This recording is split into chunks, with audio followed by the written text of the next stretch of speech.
Jane Miller never shouted. It wasn't a weakness, it was a choice.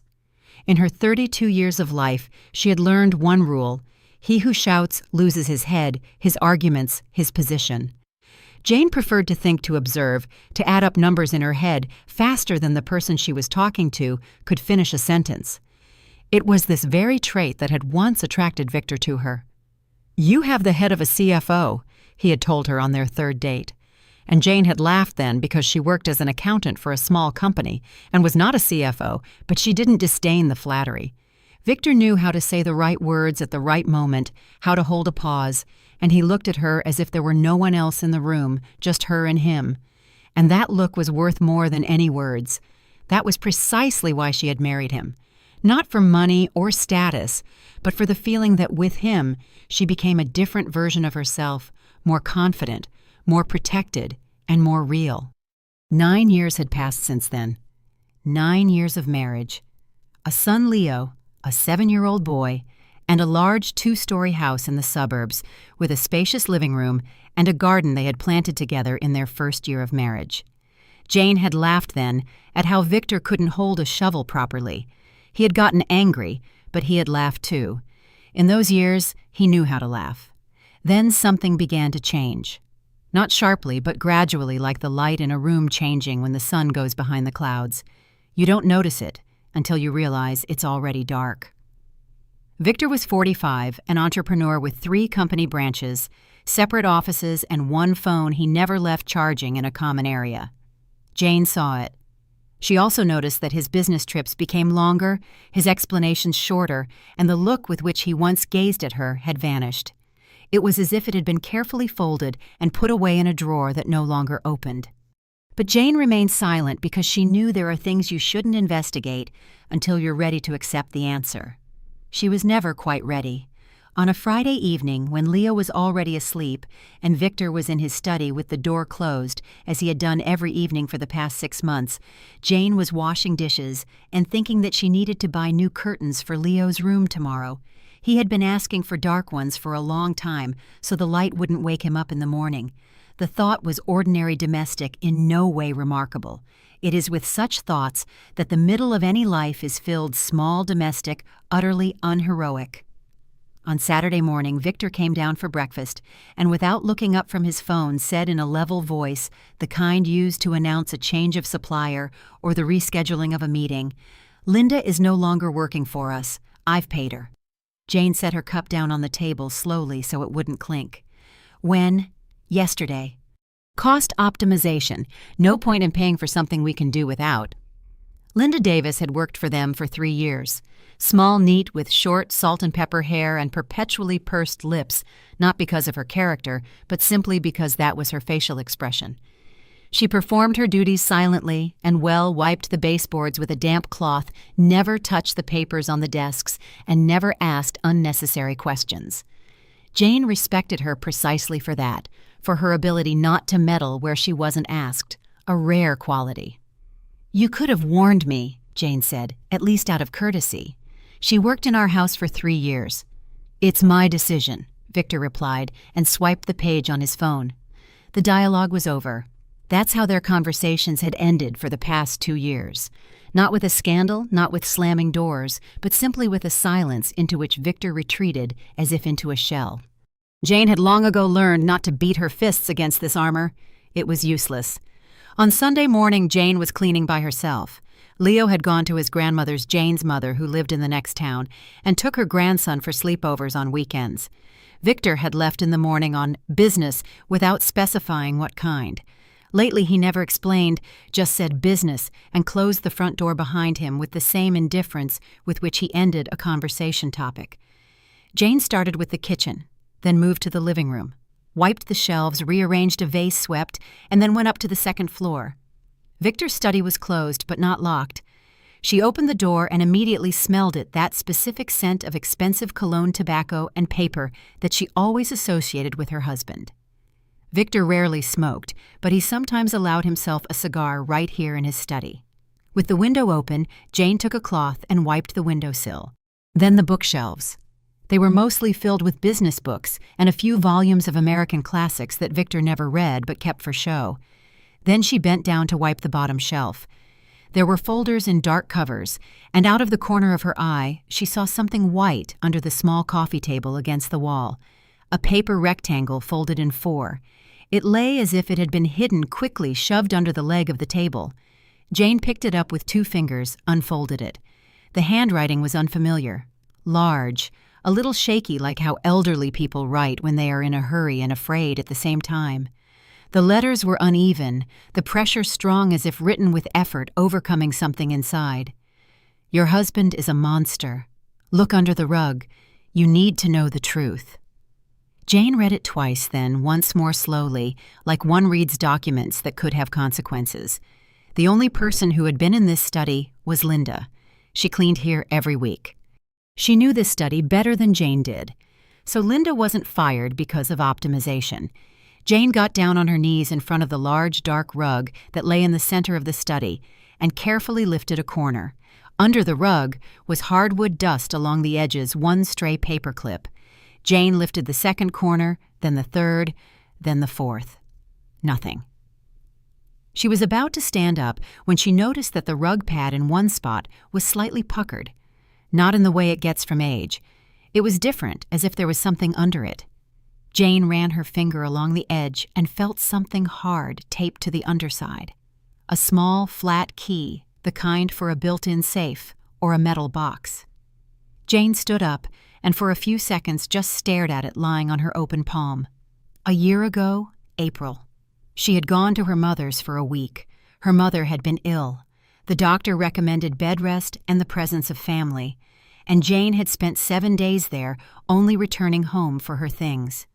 When she came back for good, Victor met her in the hallway with a smile and announced that he had done a little cosmetic renovation in the study, painted the walls, hung a new picture. Jane had glanced in, nodded, said, "Nice," and didn't think about it again. The painting was large in a heavy dark wood frame, a landscape with a river and a field on the horizon. Jane had never really looked at it closely because she rarely went into the study. There was no reason to. She walked over to the wall and took hold of the frame with both hands. The painting turned out to be surprisingly heavy. Not just a canvas, something was adding weight. Jane took it down and leaned it against the wall. Behind the painting was a plain wall light, gray paint, a smooth surface, but there was a rectangular outline on it. Neat, almost invisible against the paint. A metal niche built into the wall with a small lock in the center. Done professionally, not in a hurry. Jane inserted the key, turned it. The lock clicked softly and precisely like everything Victor did, meticulously. Inside were 5 items. Jane took them out one by one and laid them on her husband's desk from left to right, like an accountant lays out reports before an audit. First, a notarized power of attorney. Jane read the first line and felt something cold slide down her spine. Not fear, no. Something more precise. The power of attorney was issued in her name, granting the right to manage their joint real estate, the house, to Victor A. Miller. The date was from April, the very same April when she was at her mother's. Second, a loan agreement in the name of Jane Miller. The amount was $40,000. The bank was unfamiliar, a small one with a name Jane had never heard. The date was May of last year. She had not made a single payment on this loan, not once. Third, an insurance policy on the life of Jane Miller. The insured amount was $500,000. The insured event, death of the insured person. The beneficiary, Victor A. Miller. Jane placed the policy on the desk very slowly, as carefully as one places something they don't want to hold but cannot let out of sight. Fourth, a purchase agreement for a condominium. The address 14 Maple Avenue, apartment 37, registered to Victor A. Miller. Fifth, a photograph printed on a regular printer in color, a little grainy. Victor was standing at the entrance of an unfamiliar building. Next to him was a woman in her early 30s, blonde in a light dress. In her arms was a child, a small one about 3 years old. Victor wasn't looking at the camera. He was looking at the woman, and in that gaze, in the tilt of his head, in the barely perceptible smile, in the way his shoulders were relaxed, Jane recognized what she hadn't seen directed at herself for a long time. She sat at her husband's desk and looked at the 5 items laid out in a row. Jane was an accountant. She knew how to read schemes to see the movement of money behind numbers, intentions behind dates, and the person who signed them or forced them to be signed behind the documents. The scheme read like this: the house is being re-registered using a forged power of attorney. A loan is taken out in the wife's name without her knowledge. The debt hangs on her. Insurance makes her death financially profitable. A new apartment is bought for another woman and another child. And the housekeeper who saw too much is fired without warning. Jane got up from the desk, left the study, and went down to the kitchen. She stood for a second looking out the window at the garden at the apple tree that she and Victor had planted together. Then she took her phone and typed into the search bar, Notary Public Paul Sherman, Chicago. The name was on the power of attorney. Jane found his office in 3 minutes. She wrote down the address and phone number in her notes. Then she returned to the study, photographed each document separately up close so that all the details were legible. She put everything back in the niche, locked it, and hung the painting back in its place.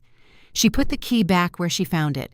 When Victor came home at 7 p.m., he walked in, took off his jacket, and hung it in the closet. Jane had already set the table. She asked how his day was. "Fine," Victor said, and sat down to dinner. Jane watched him. The way he ate, the way he glanced at his phone, and didn't look at her at all. For 9 years, she thought it was coldness, just fatigue. Now she knew the distance was calculated. Schemes that are built over years have one vulnerability. Their creators are certain that the victim is blind, that she sees only what she is shown, and that she will remain silent because she always has. Jane remained silent, but now for a different reason.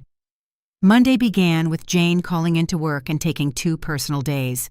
It wasn't difficult.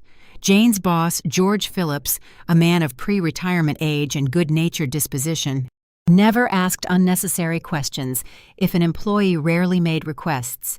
This was Jane's first request in a 1.5 years.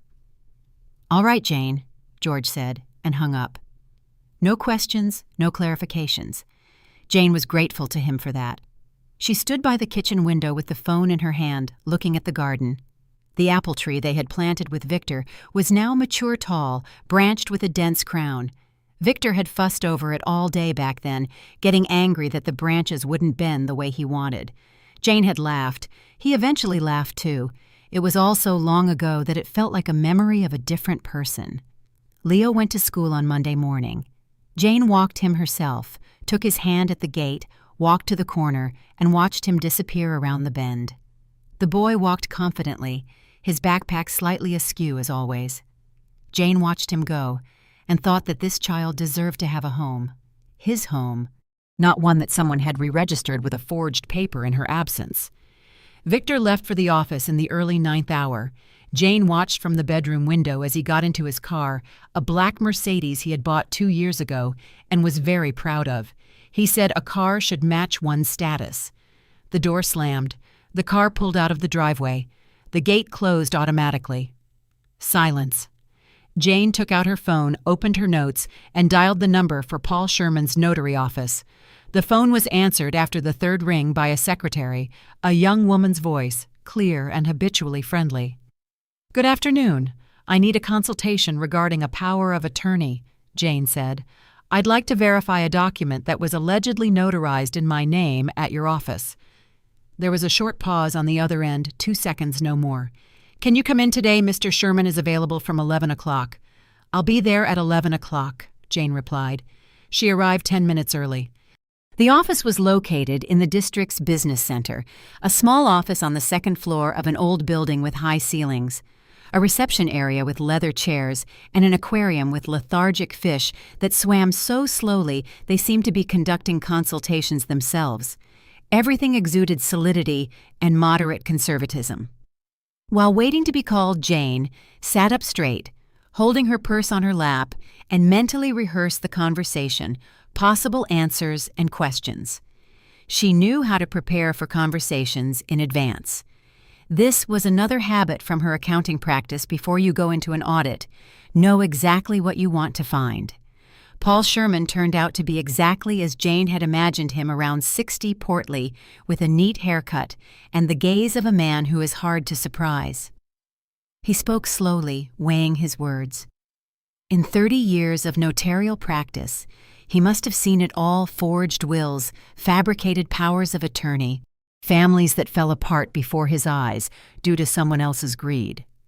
Jane placed the printed photograph of the power of attorney from her phone in front of him.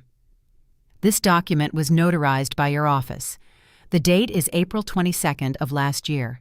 My signature, my name, but I did not sign this document, and I was not in your office on that day. Sherman put on his glasses and carefully studied the printout unhurriedly with a professional meticulousness that was palpable in every movement. Then he opened his computer, worked with the registry for a few minutes checking numbers. Then he took off his glasses and folded his hands on the desk, as people do when they need to deliver unpleasant news. "The power of attorney is registered in the log," he said slowly. "However, I must ask you to understand I cannot disclose the details of the notarization without an official request. If you believe the document was executed without your presence or with violations, that is grounds for an official complaint. We would then be obligated to provide the complete set of materials related to the notarization." "Tell me one thing," Jane said, her voice steady. "On April 22nd of last year, I was in another city. This can be confirmed by tickets, receipts, phone calls. If someone had a power of attorney notarized on that day in my name without my physical presence, would that have been technically possible?" Sherman looked at her over his glasses with a long gaze. "Theoretically, no. A notary is obligated to personally verify the identity of the principal at the time of signing. However, if passport data was used and the person who appeared was a close enough physical match—" He didn't finish, but the pause was more eloquent than any words. "I recommend you contact an attorney immediately." "Thank you," Jane said. She stood up, put the printout back in her bag. "An official inquiry will be forthcoming." From the notary's office, she drove straight to the bank, the one whose name was on the loan agreement. A small branch on the first floor of a shopping center, a couple of teller windows, a line of 3 people. Jane got in line and stood calmly studying the information stands, interest rates, deposit conditions, refinancing ads. The bank was one of those that worked actively with individuals offering remote services and minimal bureaucracy. Exactly what someone taking out a loan in another person's name would need. When her turn came, Jane placed her ID and the printout of the loan agreement in front of the teller. "I need information on a loan issued in my name. I only found out about its existence by accident. I did not apply for or receive this loan." The employee, a young woman with a name tag that read Alina, looked at the screen, found something, her expression changed, and she called the senior manager. A man in his 40s in a tie came over with the expression of someone who has just been informed of a fire during a quiet shift. He led Jane to a separate office. "The loan was processed remotely," he said, after a few minutes of checking through a personal account on the bank's website. "The transaction was confirmed via a phone number linked to the account at the time of creation." "What number?" Jane asked. He recited it.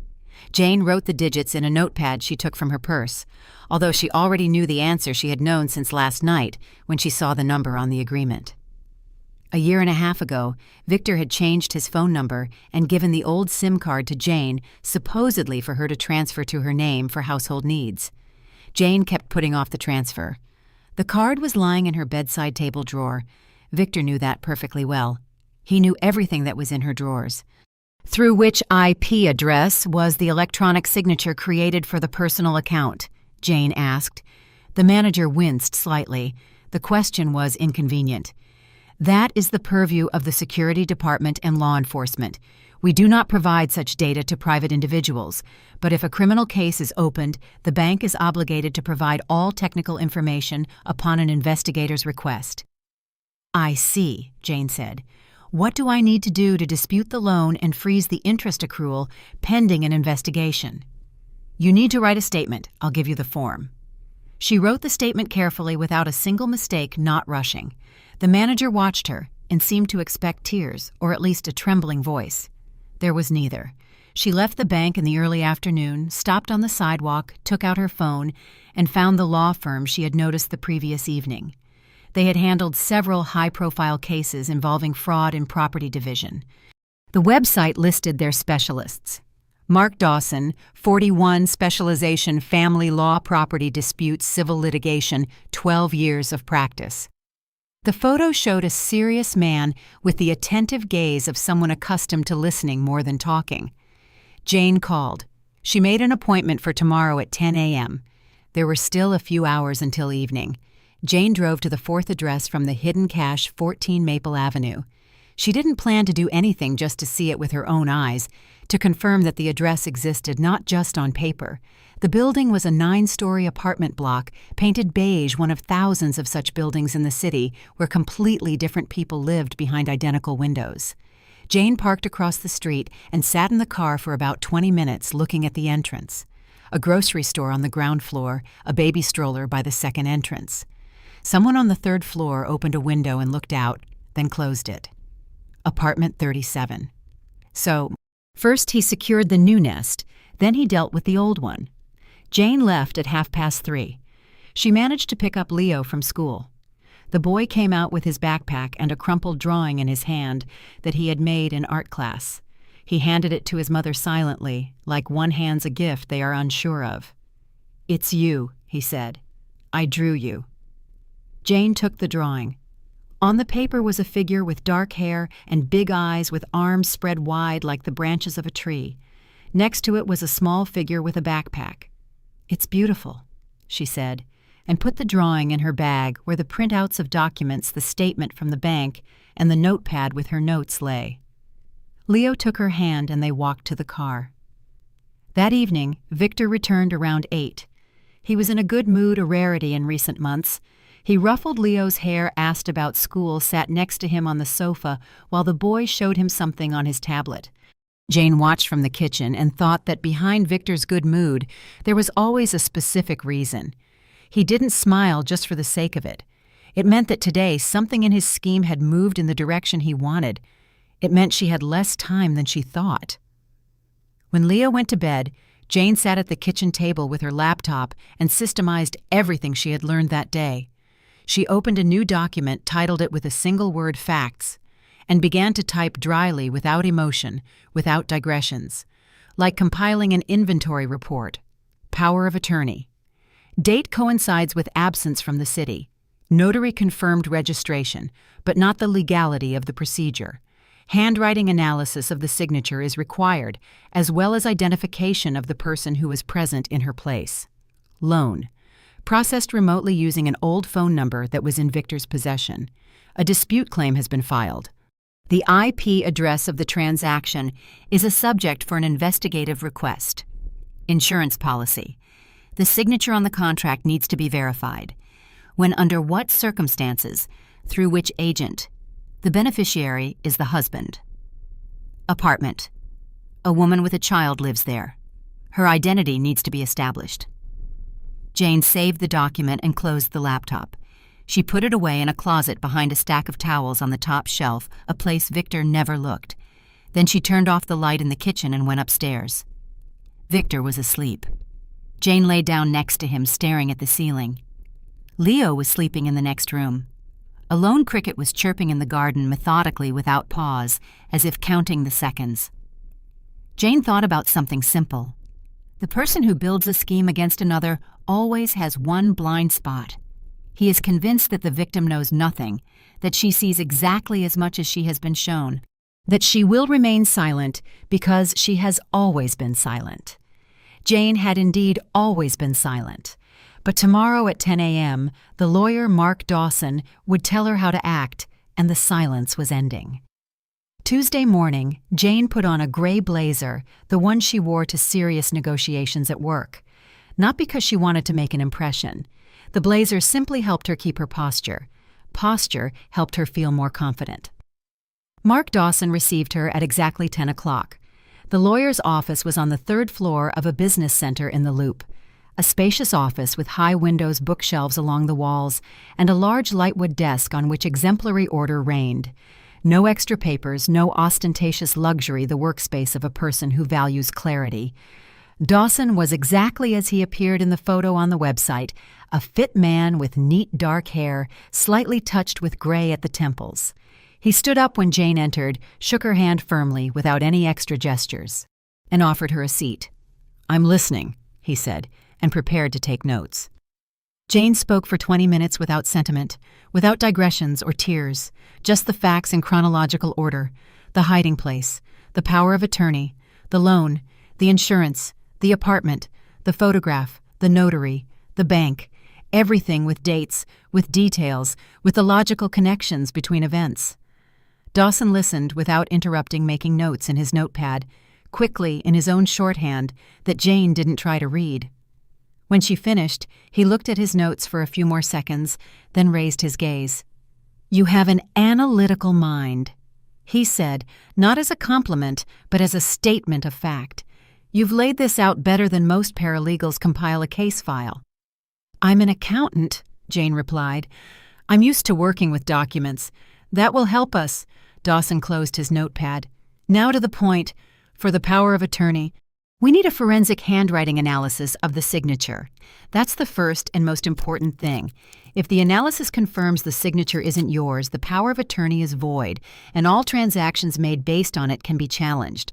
For the loan, you've already filed a claim. That's correct. The next step is to file a police report for fraud. They'll establish the IP address as part of the investigation. For the insurance policy, we need to find out how your signature was obtained on the contract.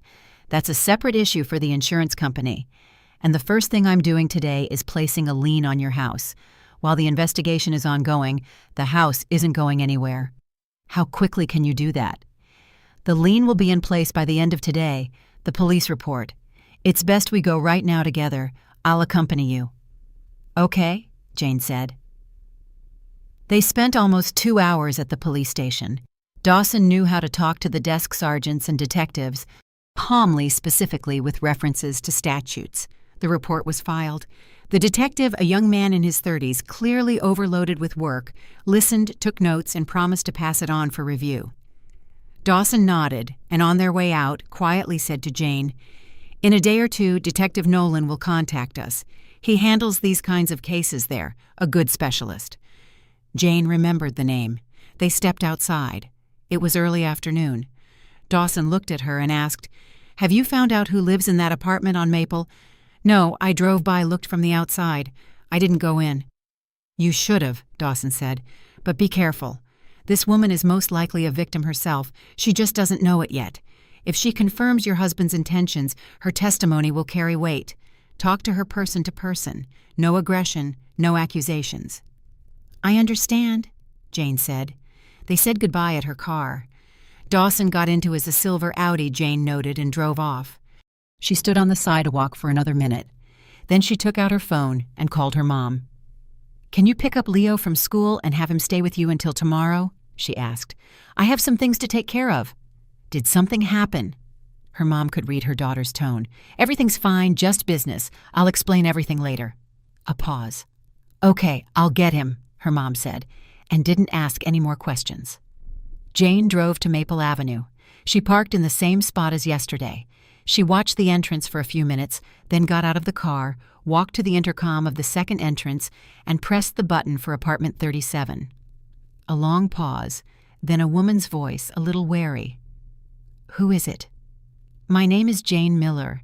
I'm here on a personal matter. It's important. Please let me in. I won't take much of your time." Another pause, then the lock buzzed. Jane went up to the 3rd floor. The door to apartment 37 was slightly ajar. The woman stood in the doorway, looking at Jane with the expression of someone who doesn't know what to expect, but clearly something unpleasant. Claire Evans turned out to be younger than she looked in the photograph. 29 years old, blonde, with the tired face of a young mother who doesn't get enough sleep but is holding it together. The child wasn't in her arms. The faint sound of a cartoon came from a room, and Jane understood the little one was in there occupied. "Are you here for me?" Claire asked. "For you? My name is Jane Miller. I am Victor Miller's wife." Claire stared at her in silence for a few seconds. Then slowly, like someone needing to lean on something solid, she stepped back and opened the door wider. The apartment was small, a 2-bedroom furnished with a neat modesty new furniture, clean floors, children's toys by the sofa, the smell of freshly brewed coffee from the kitchen. Everything spoke of a woman who tries to create comfort with what she has and does it well. They sat at the kitchen table across from each other. Jane placed her phone on the table with a photo of her marriage certificate open. "Victor and I have been married for 9 years," Jane said evenly. "Our son Leo is 7. Victor told you he was divorced." Claire looked at the marriage certificate. Her lips tightened slightly. "He said he'd been divorced for a long time," she said quietly, "that his ex-wife, that you were his ex-wife, that the house was in his name and everything was already settled, that all that was left was—" She didn't finish. "All that was left was what?" Jane asked. Claire raised her gaze. It wasn't anger in her eyes, but confusion. The particular confusion of a person whose world is crumbling beneath them and they haven't yet realized they are falling. "He said that soon everything would be finalized, that the issue with the house was being resolved, that you," she stumbled again, "that you weren't contesting it." "I am contesting it," Jane said. "It's my house. I live in it. We are not divorced. He is my husband." A long silence. The sound of the cartoon came from the other room. Cheerful music. A child's laughter off-screen. "How old is your child?" Jane asked. 3 years old. Claire's voice became very quiet. "His name is Adam." Jane nodded. She looked at Claire and saw a woman who had been deceived just as she had only from the other side of the same scheme. Claire had been shown a beautiful picture, a successful man single with prospects, an apartment and plans. And behind the picture was another family forged documents and a $500,000 insurance policy. "I didn't come here to start a fight," Jane said. "I came because you need to know the truth and because I need your help." Claire looked at her silently. "Victor took out a loan in my name without my knowledge. With a forged power of attorney, he's trying to transfer ownership of our house. There's an insurance policy on my life where he is the beneficiary. This is all part of one scheme. I'm already working with a lawyer. A criminal case is being opened." Claire slowly lowered her gaze to the table. "He told me," she began and stopped. "What exactly did he tell you?" Jane asked softly. "He wrote it in his messages." Claire stood up, took her phone from the counter, held it in her hands, then placed it in front of Jane. "Here, read." Jane took the phone. The message history was long months of messages. She scrolled down, catching fragments. Victor wrote to Claire in short, confident phrases, the way people who are used to being believed write. She reread one message twice. "When this is all over, we can start with a clean slate. The issue with the house is being resolved. Just be patient a little longer." The date was from 2 months ago. Jane placed the phone back down. "This correspondence confirms his intent," she said. "The investigator will ask you to give a statement. Are you prepared to do that?" Claire was silent for a long time. Then a child's voice came from the other room. Adam was calling for his mom. Claire stood up, left for a minute, came back and sat down again. Her face was different, more resolute. "Yes," she said. "I'm ready. I didn't know. You have to believe me. I didn't know he was married." "I believe you," Jane replied. They sat in that kitchen for another hour. Claire talked. Jane listened, occasionally asking short, clarifying questions. Victor had appeared in Claire's life 4 years ago. They met through mutual acquaintances. He said he had been divorced for a year and a half, that his ex-wife was still living in their joint house. But by agreement, he was getting the house once he sorted out the legal formalities. That soon they would be able to get married. He transferred money regularly for the child, for the apartment, for living expenses. He never stayed over for more than 2 nights in a row. He was always leaving on business trips. I asked him why we saw each other so rarely, Claire said. He'd say business travel meetings. I believed him. Adam loves him. She paused. What will happen to him now? To Adam, I mean he's still his father. That's a separate issue, Jane said. A legal one. But you and Adam are not at fault for any of this. It's important to understand that. As she was leaving, Jane gave Claire Dawson's business card. She asked her not to call Victor yet and not to tell him about her visit. Claire nodded silently with the look of someone still processing everything she had heard and not ready to speak aloud. Jane went downstairs to the street, got into her car. She sat behind the wheel for a few minutes, motionless, staring ahead at the road. Then she took out her phone and texted Dawson, "Meeting was successful. The woman agrees to testify. There is correspondence confirming his intentions. When can you see both of us?" The reply came in 3 minutes. "Tomorrow at 11 a.m. Good work." Jane put her phone away, started the car, and drove to her mom's to pick up Leo. The boy was waiting for her at the gate with his scooter and the completely satisfied look of someone who had spent the day exactly as he wanted. "We baked pies," he announced, getting into the car. "With apples. I rolled out the dough myself." "Good job," Jane said. She drove home listening to Leo talk about dough and apples and thought about how tomorrow at 11 o'clock in Dawson's office, she and Claire Evans would be sitting on the same side of the table, two women whom one man had deceived in parallel skillfully for years. The scheme was cracking quietly, but distinctly. Wednesday started with a call Jane wasn't expecting. It was 7 a.m. Leo was eating breakfast in the kitchen, picking at his oatmeal with no enthusiasm, as he always did on Wednesdays, because Wednesdays at school meant gym class, which he categorically disliked. Victor had already left, tossing a brief, "See you tonight," and walking out without waiting for a reply. Jane was standing by the window with a mug of coffee, mentally running through the upcoming meeting at Dawson's office. She was thinking about Claire, about how she would react to the formal setting of a lawyer's office, whether she would get scared, whether she would back out at the last moment. Her phone vibrated. An unfamiliar number, a local area code. Jane Miller, a man's voice official with that particular measured intonation of people accustomed to delivering unpleasant news without excess emotion. "Yes. This is the county court clerk's office calling. A petition has been filed concerning you. You will receive an official notification by mail. However, I am calling in advance as the petitioner is requesting an expedited hearing. The petitioner is Victor A. Miller." Jane placed her mug on the windowsill quietly without a sound. "What is the petition about?" 3 points. First, to declare you financially incompetent and restrict your right to independently manage property. Second, to transfer full management of joint assets to the petitioner for the duration of the proceedings. Third, to temporarily restrict your parental rights due to alleged psychological instability. Jane was silent for a second, just long enough to process what she had heard and understand what it meant. "Thank you for the call," she said calmly. "I will await the notification. Goodbye." She placed the phone on the windowsill next to the mug. She looked at Leo. The boy was eating his oatmeal and looking at pictures in a book he had placed next to his bowl. He hadn't heard anything, or he had heard but didn't understand. Jane was grateful to him for that, for his 7-year-old focus on his own affairs, which was a real gift right now. Jane picked up her phone and wrote a single text to Dawson. "Victor has filed with the court. 3 points: incompetence assets, restriction of parental rights. Call when you can." The reply came in 2 minutes. "On my way to the office. We'll be there at 9 o'clock. Come earlier than 11 o'clock. We'll talk separately before the meeting with Claire."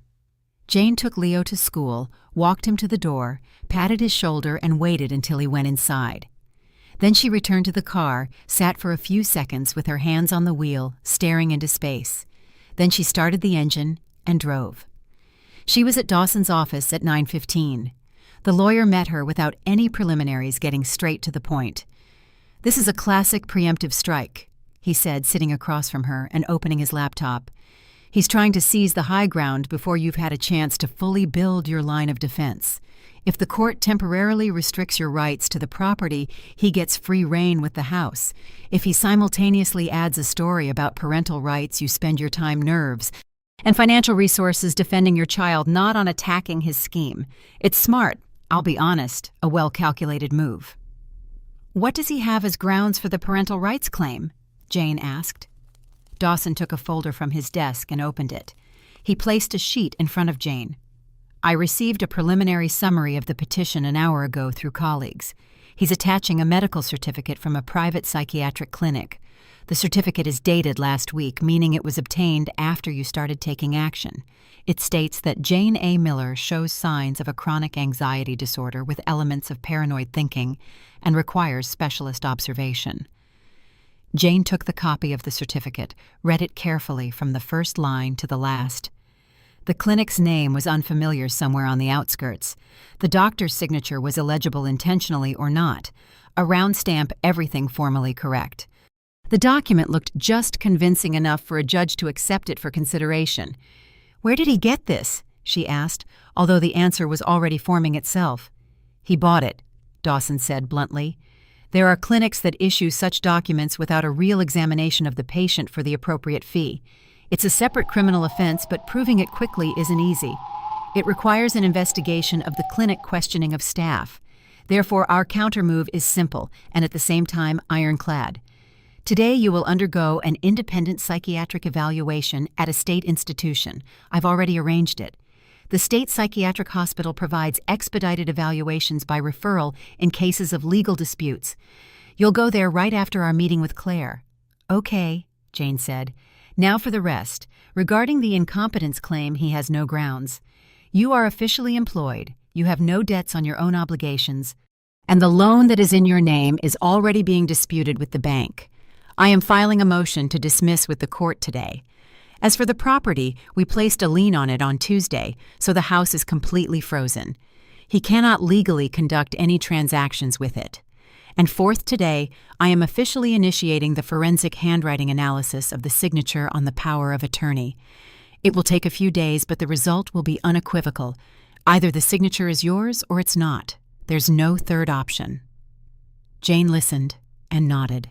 Dawson spoke quickly, clearly, without a single wasted word. Exactly what she needed right now. Not comfort, not discussions about the unfairness of life, just concrete steps. At 11 o'clock, Claire appeared. She came alone without Adam having asked a neighbor to watch the boy. She looked pale, bewildered. It was clear she had had a difficult night too, but she was holding it together. When she saw Jane in the reception area, she paused for a second and nodded. Jane nodded back. There was no warmth between them, but there was a shared understanding of the situation. In Dawson's office, they sat side by side, not across from each other like yesterday in the kitchen, but on the same side of the table. Claire handed her phone with the message history to the lawyer. Dawson read it silently, unhurriedly, taking photos of the pages. He occasionally asked to clarify the date or context of a specific message. "This one," he said, and turned the phone screen towards Claire. "When this is all over, we can start with a clean slate. The issue with the house is being resolved." "Did he explain to you what exactly the issue with the house is being resolved meant?"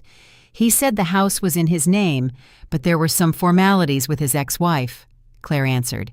"That it was a matter of time and paperwork." "And the phrase, 'when this is all over,' did he specify what exactly had to be over?" Claire paused, gathering her thoughts or her courage.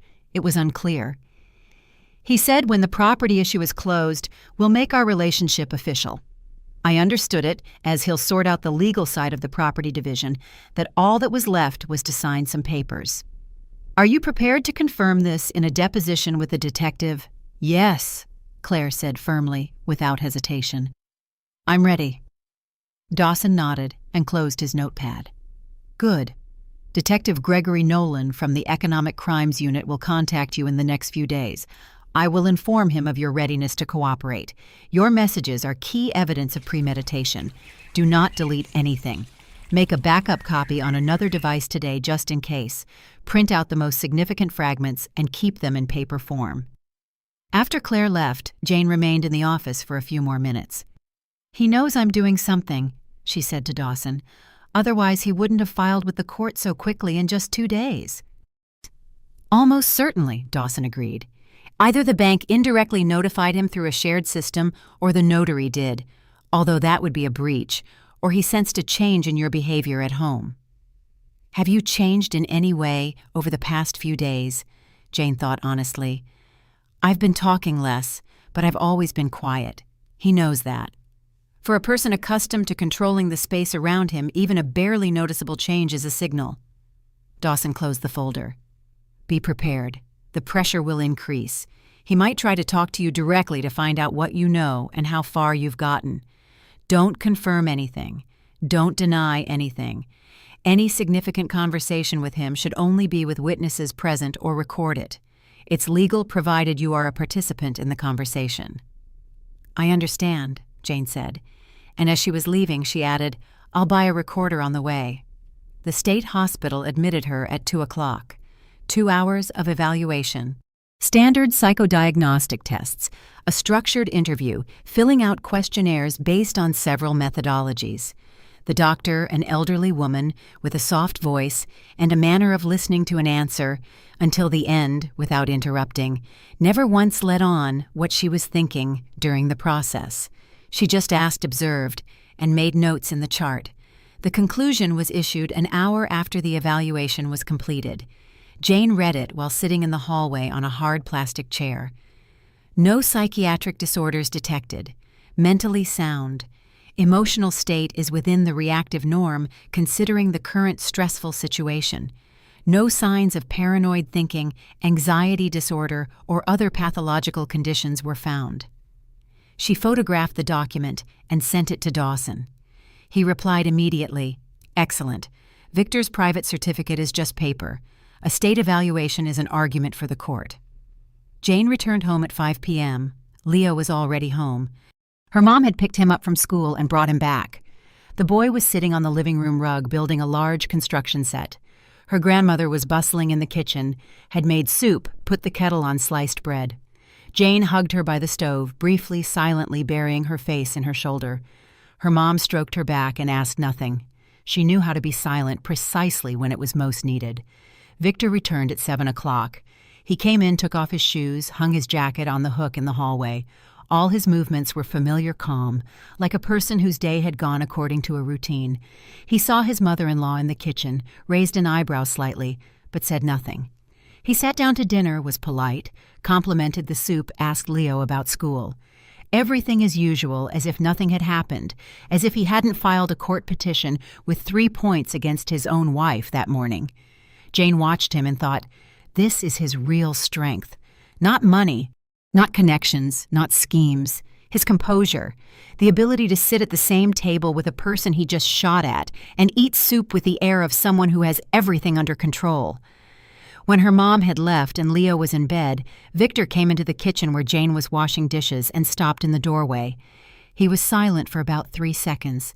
Jane could feel his gaze on her back. You should have gotten a call today, he finally said. From the court. Jane didn't turn around, continuing to wash a plate with methodical circular motions. I did. I want you to understand, Victor continued in the voice of someone explaining the obvious to a stubborn child. This isn't an attack. It's a defense of my interests and Leo's interests. You've been in an unstable state lately. You know it yourself. I'm doing this for our son. Jane placed the plate in the drying rack, picked up the next one, still not turning around. Okay, Victor, she said. A long pause. Is that all you have to say? A familiar note appeared in his voice, a slight irritation that the reaction wasn't what he expected. He was used to something else. Questions, confusion, attempts to argue or justify. Her calmness annoyed him, and that was exactly what Jane was aiming for. For now, yes, she replied. Victor stood in the doorway for a few more seconds. Then, without adding another word, he went to his study and closed the door behind him. Jane waited until his footsteps faded. Then she took a small recorder the size of a flash drive, which she had bought on her way to Dawson's, out of her pocket, and pressed stop. The display showed 42 seconds. Victor's voice was clear, confident, without a hint of doubt. I want you to understand this isn't an attack. It's a defense of my interests. Jane connected the recorder to her phone and sent the file to Dawson with a short message. Tonight at home, he initiated the conversation himself. The reply came quickly. Save the original. This will be useful. Jane put the recorder in her pocket, wiped her hands on a towel, and turned off the light in the kitchen. A warm evening was setting in outside. The garden smelled of grass. The house was quiet. That special kind of quiet that happens when a child is already asleep and the adults have not yet said everything they intend to say to each other. Victor sat in his study behind a closed door and was by all appearances confident that he was in control of the situation, that his wife was scared, that the court, the certificate, and the pressure were doing their job. He was mistaken, but for now only two people knew it, Jane and Mark Dawson. The call from Detective Nolan came on Thursday at 9:30 in the morning. Gregory Nolan introduced himself briefly, last name rank Economic Crimes Unit, and got straight to the point. His voice was low, without extra intonations. Like a man who had long since stopped being surprised by what people do to each other for money and the peaceful future they imagine for themselves. "Mrs. Miller, I've reviewed the materials of your report. I'd like to meet today if you're available. There are some questions that are better discussed in person, not over the phone." "I'm available," Jane said. "When and where?" 2 p.m. I'll text you the address." The address came a minute later. Jane forwarded it to Dawson. He replied that he would be on standby. If his presence was needed at the interview, he would come immediately. Jane wrote back, "I can handle it for now." There were 4 hours until the meeting. Jane used them wisely. She sorted and systemized all the photos of the documents from the hiding place, printed them in high quality, and arranged them chronologically in clear plastic sleeves. The apartment, the power of attorney, the loan agreement. The insurance policy. This was the exact sequence in which Victor had built his scheme.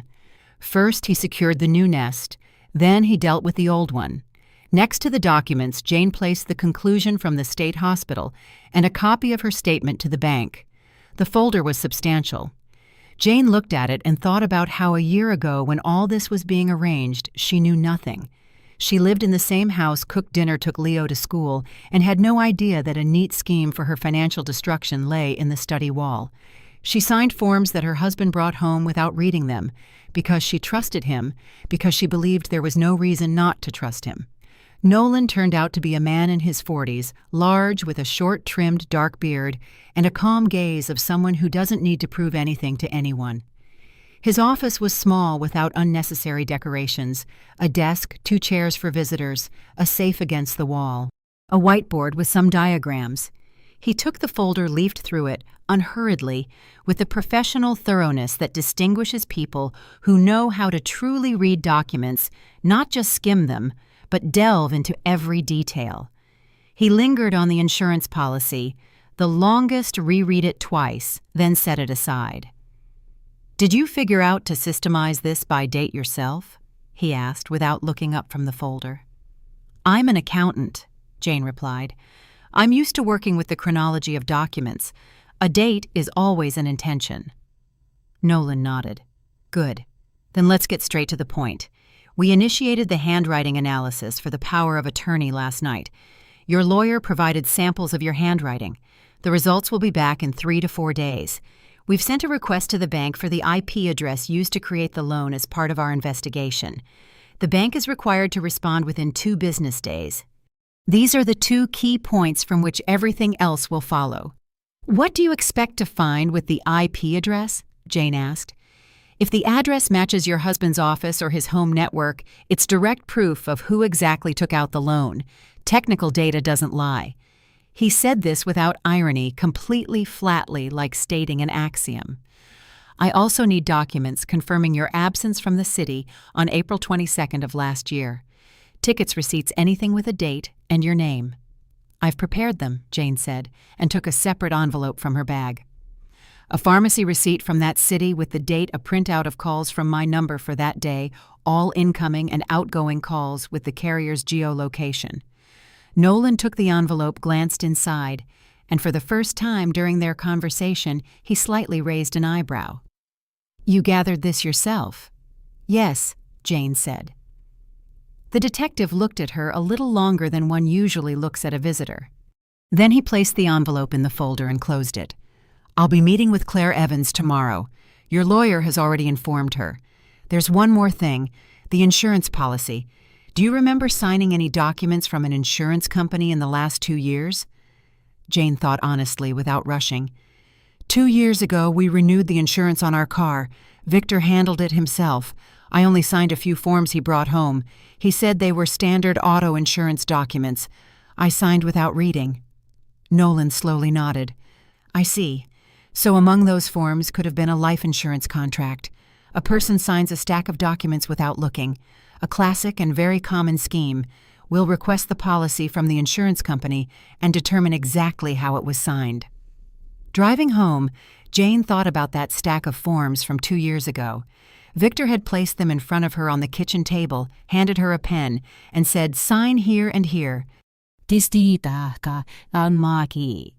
She had signed without reading, trusting him. That was exactly what he had counted on the trust built over years, which had become a tool for him. The next 2 days passed slowly. At home, Victor behaved with emphasized calm, not mentioning the court case, not asking questions, not trying to talk about her unstable state anymore. He came home, had dinner, went to his study. Jane watched him and understood that he was waiting, confident that time was on his side, that his wife was scared and slowly giving in under the pressure. He was mistaken, but he didn't know it yet. Leo was quiet during these days. Children sense tension in a house before adults are even aware of it. In the evenings, Jane read to him aloud. They had reached the middle of a big adventure book they had started a month ago. Leo listened attentively, sometimes asking questions about the plot, sometimes falling asleep right in the middle of a chapter, quietly with the book beside him. Jane would cover him with a blanket and sit for a few more minutes in the dark, listening to his steady breathing. She thought about how this boy deserved a normal home, not one that someone was trying to take away with a forged paper. On Saturday morning, while Jane was having breakfast alone, Victor had left early. Leo was still asleep. Dawson called. "We have the results. Come to the office." She was at his office in 40 minutes. Dawson met her at the entrance, which was unusual. He usually waited in his office. From his face, Jane knew before he even opened his mouth, the results were exactly what they needed. They went into his office. On the desk lay 2 documents each in a separate folder. The first was the report from the handwriting analysis. Jane picked it up and read the key phrase highlighted with a marker. The signature on the power of attorney, dated April 22nd, is not that of Jane A. Miller, but was executed by another individual with the deliberate intent to imitate her handwriting. The second was the bank's response regarding the IP address.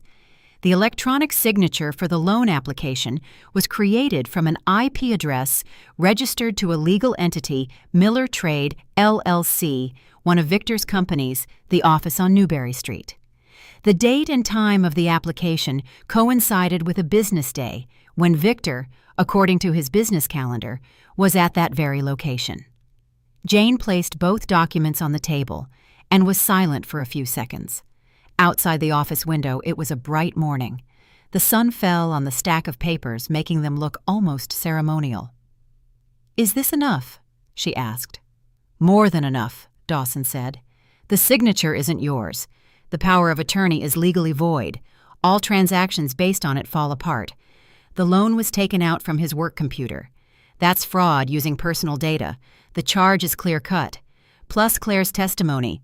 Plus the messages, plus your recording of the conversation with Victor, plus the conclusion from the state hospital, which completely refutes the fictitious private certificate. Nolan already knows. I sent him the materials half an hour ago. He's filing a petition to open a criminal case today." The criminal case was opened by that same Saturday evening. Nolan worked fast. Dawson would later tell Jane that the detective had a professional intolerance for schemes that go unpunished. 20 years in the Economic Crimes Unit turns a person into a special type, one who can see intentions behind numbers and behind documents, the person who signed them or forced another to sign. Victor was charged on Sunday morning. Jane learned about it from Dawson.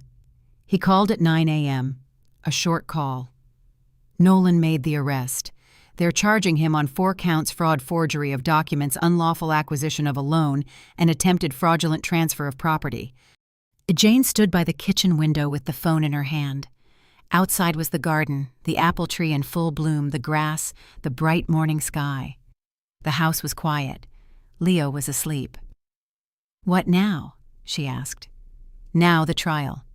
But you are in a very strong position. The house will be secured. The power of attorney has been declared void. All transactions based on it will be reversed. The bank will clear you of the loan after the criminal case is resolved. The court will dismiss Victor's petition regarding your incompetence and parental rights. It was based on a fictitious certificate which itself is now evidence of premeditation in the case against him. And Claire, Jane asked. Claire gave her testimony on Friday. Complete, clear, detailed. She confirmed everything she told you in her kitchen. Dawson paused for a second. She's a strong woman, as it turns out. Yes, Jane agreed. As it turns out. They said goodbye. Jane put her phone away and stood by the window for a long time looking at the garden. 2 weeks later, the notary Paul Sherman, in the presence of the detective, officially annulled the power of attorney. The entry in the registry was marked as invalid, executed with a gross procedural violation. The investigation revealed that Victor had found a look-alike woman who had practiced signing like Jane for a long time and passed her off as his wife. He had a duplicate of her ID made by hiring shady individuals, and the notary hadn't suspected a thing. The bank froze the loan agreement and officially notified Jane in writing that they had no claims against her and all accrued interest would be canceled. In the middle of the following month, the court dismissed all 3 points of Victor's petition. The fictitious psychiatric certificate was added to the criminal case file as separate evidence of intent. The private clinic that had issued it came under investigation. On the last day of that same month, Jane hired contractors. The hiding place in the study wall was sealed in half a day. First, they removed the metal box. Then they plastered over the niche, and then painted it the same light gray color as the rest of the wall. The painting of the river and field that Victor had hung a year ago to cover the hiding place Jane moved to the attic without regret. In its place, she hung Leo's drawing in a frame, the one with the figure with widespread arms like the branches of a tree, and the small figure with a backpack beside it. The boy saw it that evening when he came into the study and stood for a long time head tilted back, looking at his drawing on the wall. "Why did you hang it here?" he finally asked. "Because I like it," Jane said, "and because this is the perfect place for it." Leo thought for a second. Then he nodded with the air of someone who has accepted an explanation and found it exhaustive. Then he took a pencil from the desk and went to his room to continue drawing where he had many more unfinished sheets. Jane left the study and closed the door. The hiding place was gone. The scheme was gone. What remained was the house, her son, and the silence. The very same silence in which someone else's secrets used to hide. But now there was nothing left. A person who builds a trap for another rarely considers that he might fall into it himself. Victor was calculating and cold-blooded, but he underestimated one thing: a woman who never shouts. It is especially dangerous to mistake a quiet woman for a woman who doesn't notice.